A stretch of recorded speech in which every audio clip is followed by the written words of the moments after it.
Okay guys, it's great to have you with me. Today I'm making my famous homemade beef stew. Well, not famous yet, but delicious to myself and family. We've already chopped up the carrots, celery, 3 garlic cloves, 7 potatoes, and a huge steak. You can add other vegetables if you'd like to, but right now we're going to keep it simple just to show you how to actually can these. First, we're going to prepare this meal. And then we're going to add our spices, and then we'll show you how we can these so you can have them when it gets really cold out and you need a hearty meal. Place this in a very clean pan that we washed and made sure the water was super hot so it was sterilized. We're also going to add salt, but right now we're not going to put too much salt into our wonderful dish. We're going to add a few other items.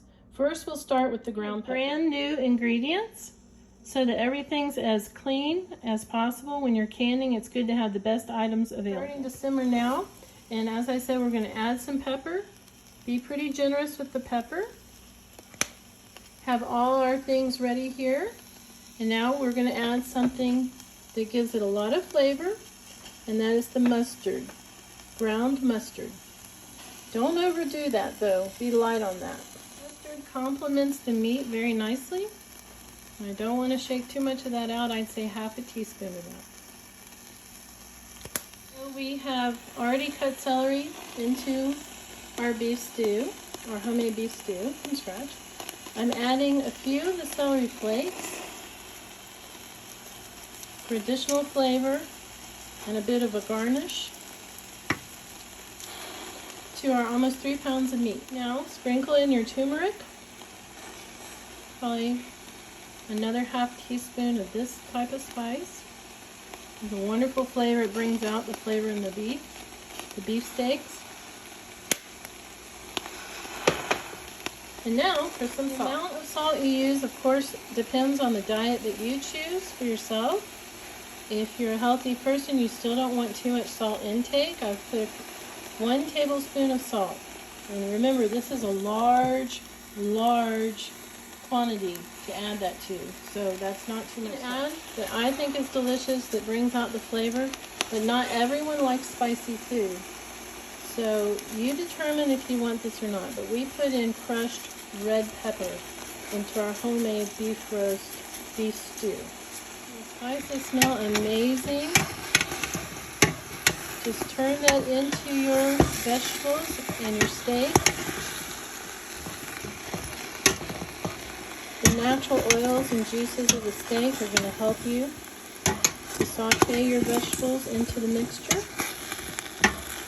You hear it sizzling in the pan. Just keep stirring that as you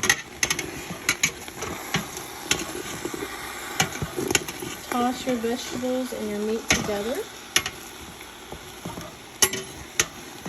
And I like to help it along by adding just a taste of a tablespoon of sunflower oil. Sunflower oil, naturally pressed or store-bought. You can add virgin or extra virgin olive oil, or choose vegetable oil, because vegetable oils are healthier for your body. You already have the meat.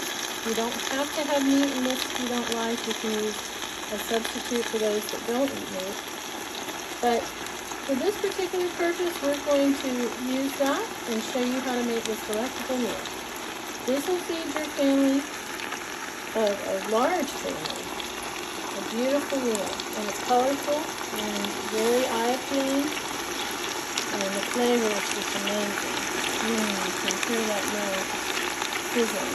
Let that simmer. Flavor of chili powder. You can add this too if you like, but you don't have to.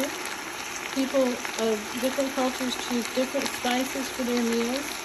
Even in America, we like to enjoy other flavors that maybe other cultures use, like chili powder. It really is delicious. You're going to enjoy it. Why I don't add water. At this point, like I said, I'm letting this meat cook into my vegetables. And I'm going to keep stirring occasionally until the meat is fully cooked and tender.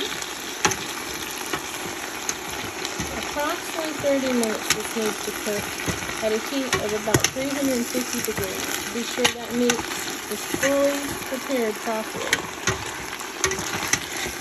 Even though your canning process will also continue to cook this meal and let it simmer down, let all the flavors marry into each other and mesh into each other, before you ever put it in the can, I think it makes me feel better personally to know that everything is cooked to perfection.